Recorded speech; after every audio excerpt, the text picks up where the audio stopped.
Hello everybody, welcome to Everest Coaching Institute. Today we will discuss class 7 science. Chapter name is acid, bases and salts. बच्चे इस chapter की ये 4th video है। तो पुरानी videos में हम बेसिक एसिड्स के बारे में, बेसिस के बारे में हमने डिस्कस किया और हमने इंडिकेटर्स शुरू किए हुए हैं। नेचुरल इंडिकेटर सारे मैं डिस्कस कर चुकी हूँ। आगे हम आज डिस्कस करेंगे सिंथेटिक इंडिकेटर्स। ठीक है बेटा, अगर आपको वीडियो अच्छी लगती है तो आप लाइक करो, शेयर करो अपने फ्रेंड्स के साथ और चैनल को सब्सक्राइब करो ताकि आपको लेटेस्ट अपडेट्स मिलती रहें।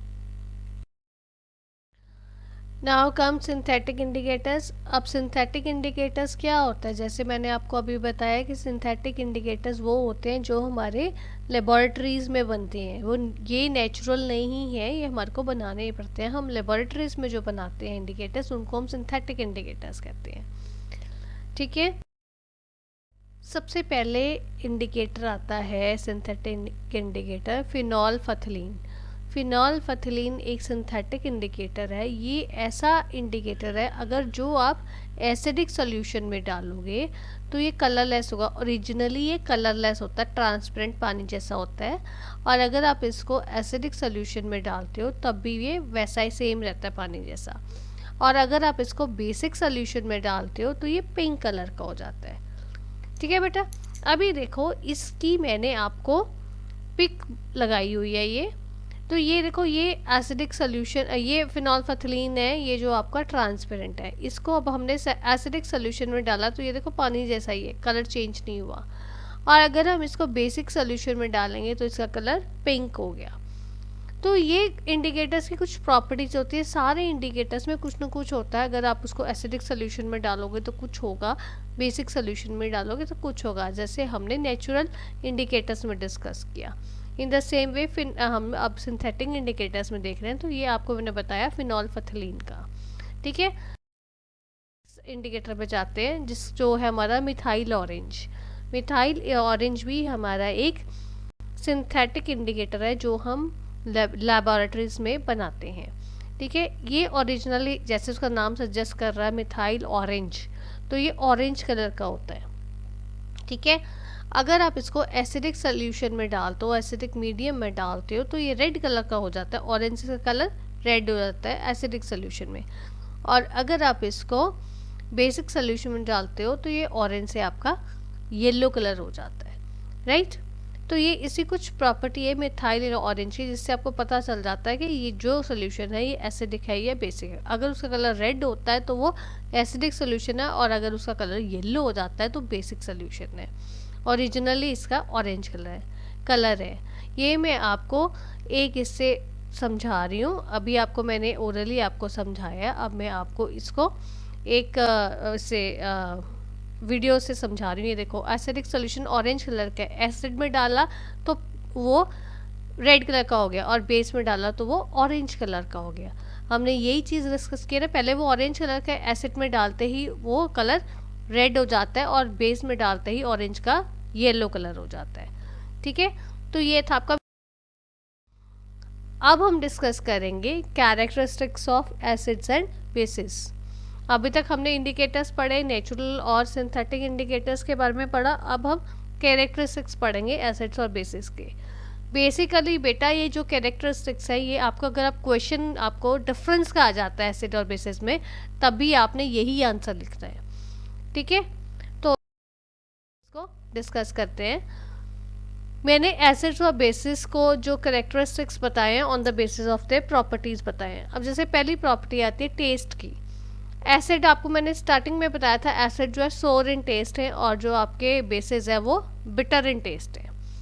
आप उसको हाथ लगा के देखोगे, टच करोगे तो जो एसिड आपको रफ खुरदले से लगेंगे, एब्रेसिव लगेंगे, और जो आपको बेसिस है वो आपको स्लिपरी लगेंगे, सोपी लगेंगे।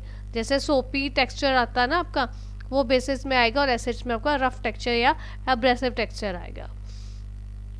Then comes effect on litmus paper. हमने जब भी अभी डिस्कस किया, लिटमस पेपर पे अगर आप डाल लोगे एसिडिक सोल्यूशन को, वो ब्लू को रेड कर देगा, और जो बेसिस पे रेड पेपर को वो ब्लू कर देगा।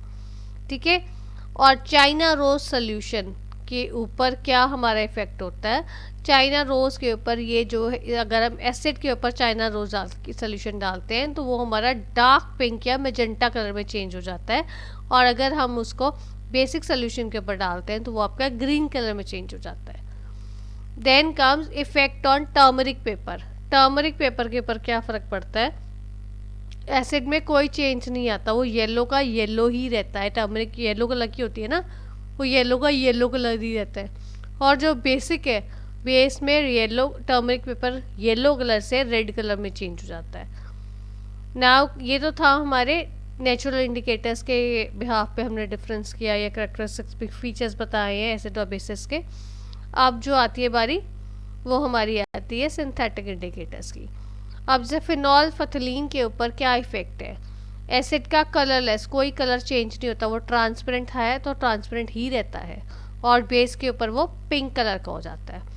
सेम मिथाइल ऑरेंज में एसिड के ऊपर रेड कलर का हो जाता है और बेस के ऊपर येलो कलर का हो जाता है, राइट। या नाउ कम सॉल्युबिलिटी। अब हमने सॉल्युबिलिटी के ऊपर एक डिफरेंस हमने बनाया है, ये मैं आपको मैंने जब आपको बेस करवाया था तब मैंने आपको समझाया भी था। जो एसिड्स होते हैं वो सारे के सारे सॉल्युबल होते हैं वाटर में, most of the acids are soluble in water, but bases may or may not be soluble in water. Bases हो सकते हैं वो सॉल्युबल हो वाटर में और हो सकते हैं वो ना हो। यहाँ पे मैं आपको एक क्वेश्चन होमवर्क के लिए दे रही हूँ कि आपने मुझे बताना है जौन से बेसिस वाटर में डिज़ोल्व हो जाते हैं उनको हम क्या नाम देते हैं, क्या नाम है उनका। ये मैं आपको पहले बता चुकी हूँ इसका नाम, ये आप बताओगे मुझे इसका नाम क्या है, ठीक है। सो ये आज का होमवर्क ये है आपका, कमेंट बॉक्स में आप इसको आंसर लिख के मेरे को भेजोगे। Now comes acid rain.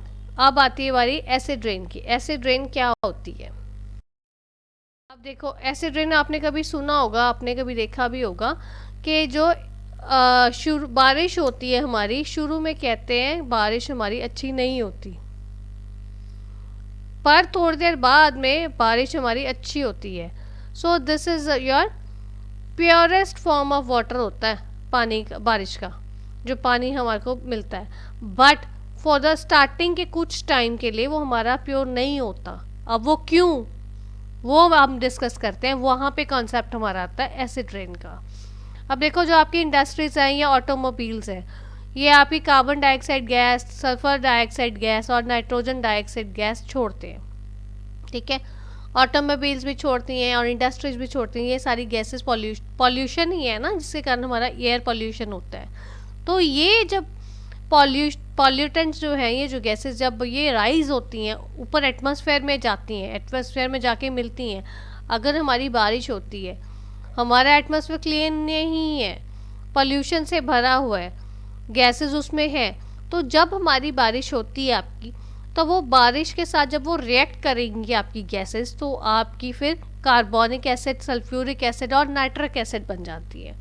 सो इसलिए जब वो बारिश आती है, जब वो बारिश होती है, तो वो बारिश के ड्रॉपलेट्स उन आपके पॉल्यूटेंट्स के साथ मिल के ये जो एसिड्स बनाते हैं, कार्बोनिक एसिड, सल्फ्यूरिक एसिड और आपका नाइट्रिक एसिड, ये सारे एसिड्स आपके नीचे ज़मीन पे गिरते हैं, राइट। इसको हम एसिड रेन कहते हैं। इसीलिए कहते हैं कि जो स्टार्टिंग की जो आपकी रेन होती है वो आपकी अच्छी नहीं होती, पर बाद में जो रेन होती है, थोड़ी देर बाद में जो रेन होती है, वो आपकी साफ़ सुथरे एकदम क्लियर वाटर, क्लीन वाटर आता है, उसमें सबसे प्योर वाटर आता है बारिश का, ठीक है।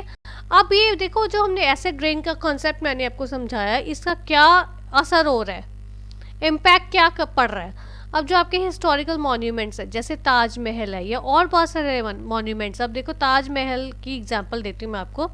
ताजमहल में वाइट मार्बल लगा हुआ था, वाइट मार्बल से बना हुआ है। अब देखो, अब वो वाइट मार्बल से वो कलर उसका चेंज हो गया, वाइट से वो येलो हो गया। वो येलो क्यों हुआ है, क्योंकि उसके पास जो फैक्ट्रीज थी, वो अपनी इंडस्ट्री जो थी, वो अपने गैसेस जब रिलीज़ करती थी, तो एटमॉस्फेयर से मिलके एसिड रेन जब होती थी, तो वो जब वो मार्बल के ऊपर पड़ती थी, तो वो मार्बल का कलर उसके रिएक्शन के कारण चेंज हो गया। इसी कारण अब जो है वो फैक्ट्री, जो इंडस्ट्री पहले लगी हुई थी, अब उसको बंद कर दिया गया, वहाँ से वो शिफ्ट कर दी गई है। ये सिर्फ ताजमहल के साथ नहीं है, ये बहुत बहुत सारे हिस्टोरिकल मॉन्यूमेंट्स में यही दिक्कत आई है। ठीक है, ऐसे ही जो आपके एसिड रेन का जो इम्पैक्ट है वो प्लांट्स और एनिमल्स के ऊपर भी बहुत पड़ा है। अब आप देखो, एसिड तो कोई भी है, एसिड जो है इतनी ज़्यादा आपकी बॉडी के लिए, थोड़े आपको चाहिए acids, but in axis quantity वो आपकी बॉडी के लिए हार्मफुल है। सो प्लांट्स एंड एनिमल्स को भी ऐसे ही वो डैमेज करते हैं। ठीक है, सो ये सारा कॉन्सेप्ट था आपका एसिड रेन का। Okay, if you find any difficulty in today's problem, you are most welcome to give your feedback in the comment box. Thanks for watching.